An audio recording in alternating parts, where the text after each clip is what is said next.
Hey everybody, it's Kevin, it's Cocktails and Comics. Happy February, and to some of you, happy Valentine's Day. And some of you might be turning a year older this month. Shout out to a very close friend of mine from high school that he celebrated his birthday a couple days ago. This is actually version 2 of this story, of this video. The other one got cut off. I'm laughing because I'm laughing at my own stuff. So I'm gonna try to make this one just really quick. I did a 20-minute video that got ruined. Anyway, I'm enjoying Buffalo Trace. It is from Kentucky. It is a bourbon. It is 45% alcohol. I've got a little bit left in my glass. It's a really great everyday bourbon. If you can find it, it tends to be allocated. I don't know why, but my local liquor store got a couple of cases in.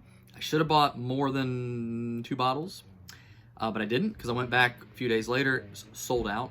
$23, $24 a bottle. Do not pay more than $25 a bottle for Buffalo Trace. It is a good bourbon, but it's not that good. And if you go to a liquor store, if you go to a bar, you really shouldn't ever be charged more than about, I mean, there's one that I've been to that's $6 for a shot, but $10, maybe 11. But I would say don't pay more than $10 at a bar for a shot of Buffalo Trace, and do not pay more than about $25 for a bottle. But if you find it, pick it up. It is very good. So I was quickly going through my Things from Another World order that I got. The box is getting smaller for those of you who are keeping track. I am going to go through these a bit quicker than I just did. And I'm going to cover DC Future State first.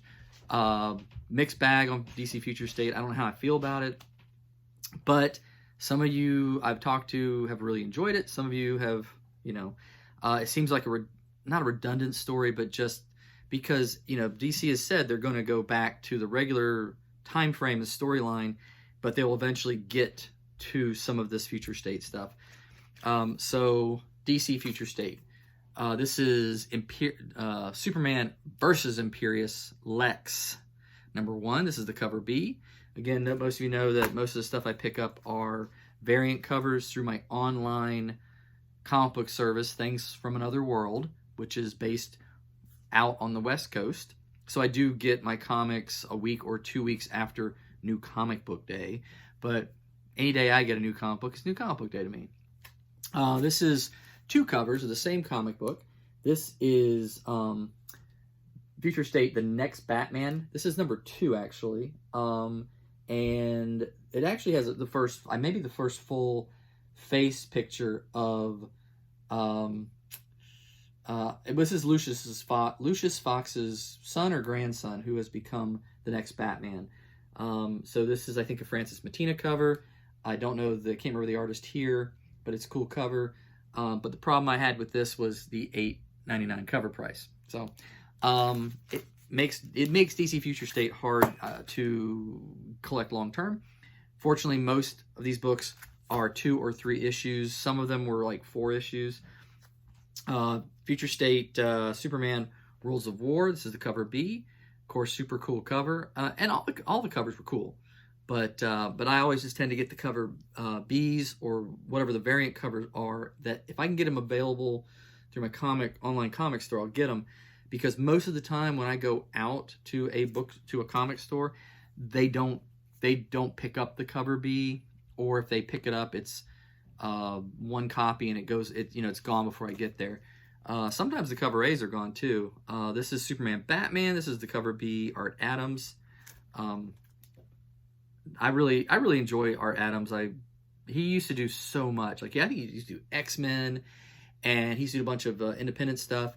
And I see him doing cover art, but I don't see him doing anything else right now. But he's that mid-range of to me classic comic book artists, where of course you had Ditko and Kirby way back in the day, but then like the more modern stuff where you had like Giffen and Art Adams, Todd McFarlane, Liefeld, and all these other Jim Lee, people like that, who I'll have a Jim Lee cover here in just a minute. This is Art Germ. This is Catwoman Future State #1, cover B. And I mean, Catwoman's not that interesting to me, but she's got a vibe to her, and I will pick up some of her stuff. Now, this one was the one I was most excited about of all the Future State ones, because not only this is Immortal Wonder Woman,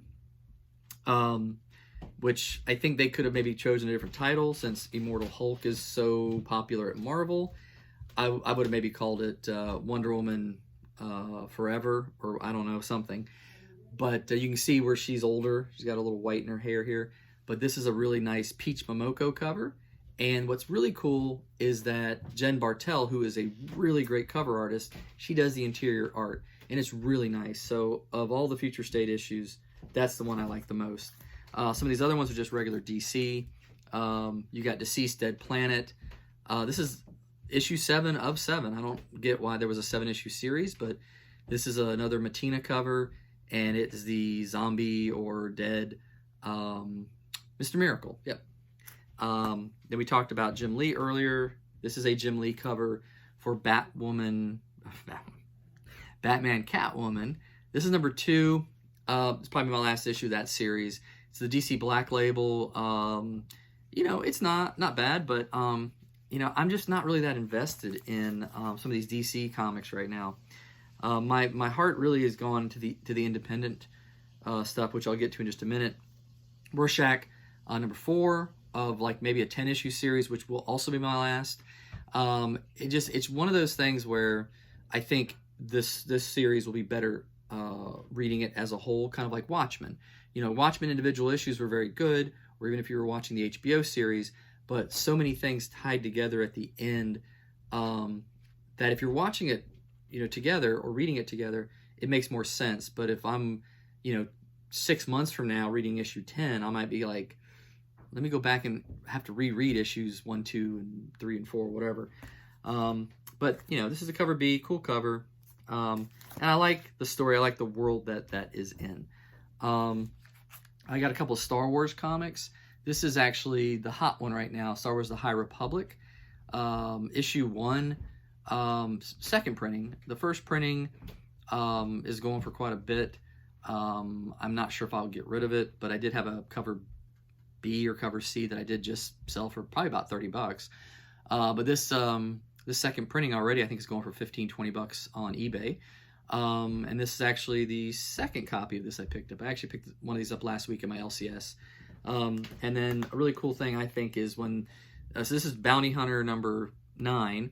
And again, not a series I really follow, but I love these Empire Strikes Back covers. And this is number 27 of 36. And a few months from now, they're going to compile all of these covers that are homages to Empire Strikes Back into one book. So you can kind of see all of the covers.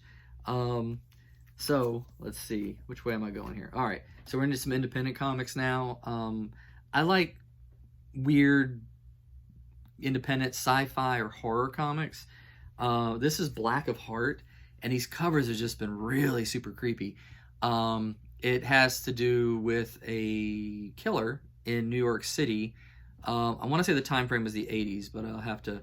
I read issue 1, scanned through it, didn't look at 2, and this is issue 3.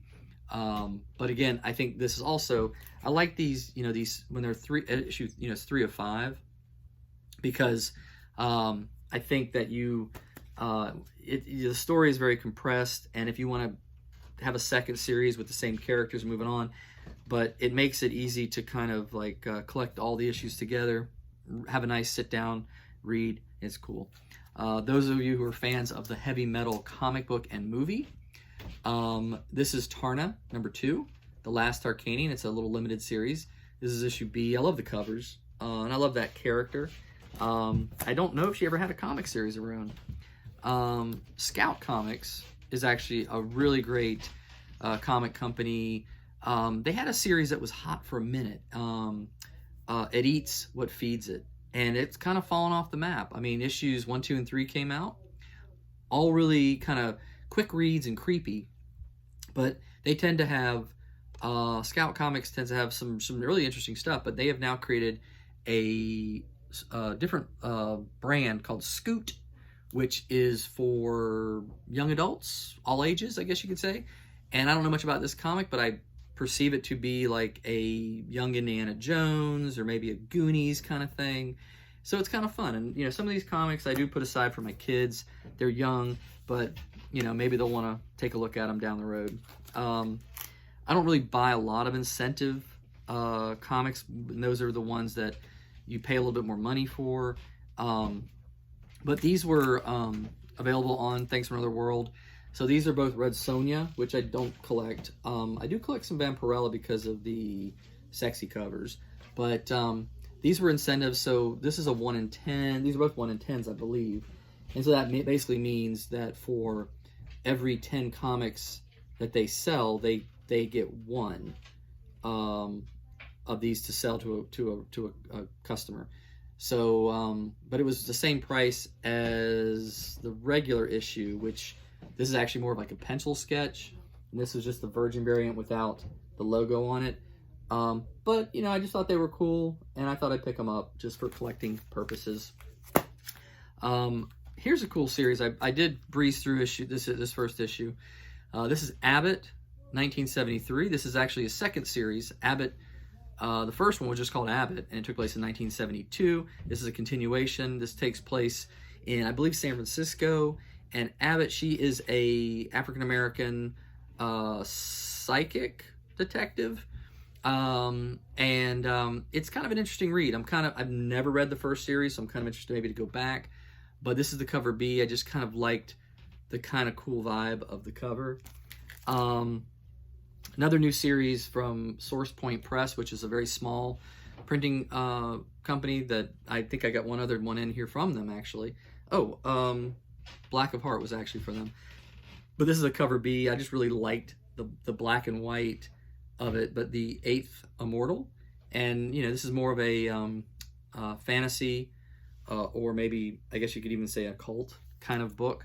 Not that I'm into that, but I do enjoy with these independent comics. I don't really collect a superhero independent comic. That's Marvel and DC. To me, you got that. But I think these independent comics really do some really great stories. And if you really look at all these movies that are coming out, some of these TV shows and things like that, they're all coming from these independent companies. This is a series I've never picked up, but I heard great things about it. This is issue 12. This is the Todd McFarlane variant cover. This is Philadelphia, which deals with vampires in Philadelphia. So this seemed pretty interesting, and this is just really an awesome cover. We Only Find Them When They're Dead is a really cool series. This is issue number 5, the spoiler one, and it's got like a cardboard covering the cover, and it's sealed, and then it's inside a bag and a board. So I have no idea what the cover looks like, and I don't know if it devalues it anyway. But if I want to read the story, then I have just the regular cover B here. But I've liked this series from the beginning. It's a really great sci-fi in the future story. This is the last issue of the current story.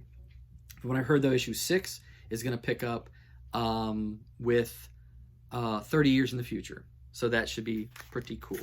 I'm looking forward to that. Kaiju Score is a comic I've really been actually enjoying. 1 and 2 were really good. The universe is, there are monsters, the big kaijus like Godzilla's, and these guys are trying to rob a bank out from underneath kaiju. One thing about this I don't care for, some of these independent comic book companies, the prices have gone up a little too much. This is a $5 comic. This is issue 3. I know I'm getting issue 4. I'm not sure how many issues, if it's a mini series or not, but this is the kind of thing that I might start collecting in a trade paperback, because, you know, those collect usually the first 5 issues or 4 or 5 issues at a time, and they tend to be a little cheaper than buying all the issues together. Usagi Yojimbo, which is the samurai rabbit, came out about the same time that Teenage Mutant Ninja Turtles did, but didn't get the same popularity. But this is a new series, and it's all Peach Momoko. Well, the cover Bs are all Peach Momoko, and So again, those of you who watch my videos know that I really enjoy her art as well. And then I'll knock out some Marvel. Shang-Chi, number 5, the Scotty Young cover. I just think these little cartoonish Scotty Young covers are pretty cool. And if you're not reading King in Black, if you're a Marvel fan and you're not reading King in Black, read King in Black. It's actually a really good comic. But this is, if you haven't read issue 3, sorry, but this is a spoiler cover. And that is Thor, and that is Null, and that is a sword through Thor. So that's the spoiler part of this spoiler variant. That's issue 3 of a 5 one. Daredevil, this is issue 26. This is a King in Black tie-in. Elektra is on the cover because, as some of you may know, Elektra is the new Daredevil, and this is issue 25, which is a second printing, because everybody went crazy for the first printing of number 1, or of number 25, the first printing. Spider-Man 58. I used to be such a huge Spider-Man fan. I haven't actually followed the story in years, but when I get a cover like that, I pick it up. You know, it's just a really cool cover. And another Peach Momoko cover, which is Black Cat number 2. This is the Aliens cover, and I didn't really pick up many of these, but Marvel did pick up the rights to the Alien franchise, so this is their way of just kind of introducing them, but I don't think they're going to actually be in the regular Marvel universe or even in the MCU, which might be kind of cool, though, to see an alien pop up in Guardians of the Galaxy or something. And then to finish, one of the best comic series around, Department of Truth. This is issue number 5. This is actually one of the mini variant covers. I didn't pick up cover A. Just, again, not been picking up cover A's because they're more readily available at a comic shop. I'm trying to make my online order a little bit less, but this was one of the variant covers. This is another one of the variant covers. This one's actually really kind of interesting, because the story is that, you know, conspiracies are real, but they become real when enough people think that they're real. And I can't really give good examples without giving too much away, but, you know, think about that the next time you start talking to somebody about a conspiracy theory. It wasn't real until you started talking about it. And that's kind of the gist of this. And then this is the regular cover B of Department of Truth. Again, one of the better series out there. If you're not getting it, get it. There's a trade paperback coming out this month or next month, and it will collect the first 4 issues or the first 5 issues. I'm not sure. Like I said, this is issue 5, so it may get the first 5 issues, but just the way that I collect these days, it is difficult for me to keep up with monthly comics. Sometimes I might pick up a number 1 or number 2 of something because it's a hot comic. Maybe I'll resell it on eBay. But if it's a good story, I look for the trade paperback. I buy the trade paperback, and it collects, you know, 4, 5, 6 issues in one book, and then you can sit and actually just enjoy it all together. And I think that's a cool concept. So that is my new comic book haul for this week. I hope you guys are all doing well. Hope those of you who are in other parts of the country that are much colder than Georgia are staying warm. If you need to stay warm, bourbon is the way to go. Hope you all have a great day, a great weekend. Celebrate your Valentine's Day with someone if you have someone, and if you don't, just have a good day. Talk to y'all soon. Bye.